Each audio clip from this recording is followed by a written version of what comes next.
Saudara, salam jumpa kembali dalam Sapaan Gembala.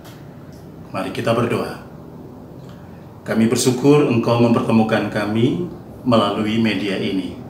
Sapalah kami melalui renungan akan firman Tuhan, sehingga kami boleh mengerti bahwa hati Bapa adalah hati yang berkeadilan.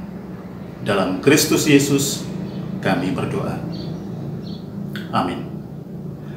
Saudara, saya ingin merenungkan Injil Lukas pasal 19 ayat 8 sampai 10. Tetapi Zakheus berdiri dan berkata kepada Tuhan, "Tuhan, setengah dari milikku akan kuberikan kepada orang miskin, dan sekiranya ada sesuatu yang kuperas dari seseorang, akan kukembalikan 4 kali lipat." Kata Yesus kepadanya, "Hari ini telah terjadi keselamatan kepada rumah ini, karena orang ini pun anak Abraham. Sebab Anak Manusia datang untuk mencari dan menyelamatkan yang hilang." Di kota Yeriko ada seorang pria kaya bernama Zakheus. Rumahnya besar tapi hatinya sempit. Tangannya penuh dengan uang dan barang, tapi jiwanya miskin akan cinta dan penerimaan. Zakheus mencari Yesus, tapi Yesus justru lebih dulu mencarinya. "Hari ini aku harus menumpang di rumahmu," kata Tuhan kepadanya. Kadang kita seperti Zakheus, bersembunyi di pohon sukses kita masing-masing, ingin melihat Yesus tanpa kehilangan kenyamanan kita. Zakheus bukan sekedar pemungut cukai yang kaya. Ia bekerja untuk Roma, bangsa asing yang menindas bangsanya sendiri. Walaupun Zakheus kaya karena pekerjaannya, namun ia menjadi terasing dari tetangganya sendiri. Ketika Lukas menulis bahwa Zakheus ingin melihat siapakah Yesus itu, saya rasa itu bukan sekedar karena Zakheus ingin tahu, tetapi juga ada hasrat yang tersembunyi dari hatinya yang terdalam. Hasrat untuk lepas dan keluar dari tatanan lama yang di satu sisi membuat dia kaya, namun di sisi lain membuat dia terasing. Kita menangkap adanya kerinduan rohani dari Zakheus, sebagaimana juga yang bisa kita temukan dalam diri semua orang yang ingin memperoleh kembali cinta dan penerimaan. Lalu Yesus memanggil Zakheus untuk turun dari pohon.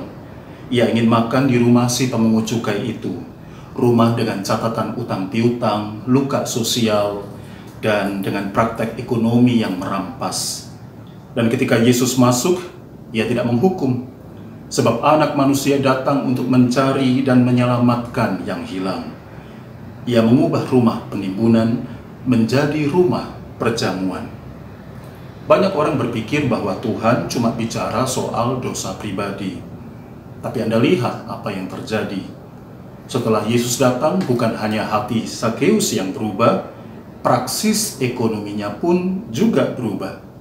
"Setengah dari milikku akan kuberikan kepada orang miskin, dan sekiranya ada sesuatu yang kuperas dari seseorang, akan kukembalikan 4 kali lipat," kata Zakheus. Pertobatan sejati ditandai bukan oleh kata-kata, tapi oleh perubahan cara kita memiliki uang dan barang. Dan keselamatan hadir ketika ekonomi yang memburu rente dan pajak sebagai instrumen fiskal negara yang kerap kali dikerahkan justru untuk memeras orang kecil dan bukan untuk kesejahteraan bersama, bergeser menjadi the economy of sharing and the economy of justice. Ternyata setiap dompet, setiap rumah, dan setiap meja makan bisa menjadi ruang perjumpaan dengan sesama dan Tuhan. Saudara, Yesus tidak ingin hartamu. Ia ingin rumahmu menjadi rumah kasih. Jadi kalau hari ini Yesus mengetuk rumahmu, jangan sembunyikan kekacauanmu. Undanglah dia masuk. Karena di setiap rumah yang terbuka, di setiap meja yang dibagikan, Yesus selalu berkata, "Hari ini keselamatan telah datang ke rumah ini."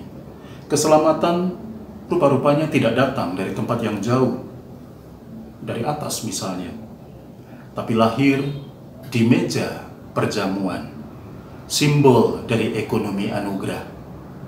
dari mana kita mendapatkan makanan, tapi terutama yang jauh lebih dalam, hakikat dari kehidupan, cinta, dan pengampunan. Tuhan memberkati.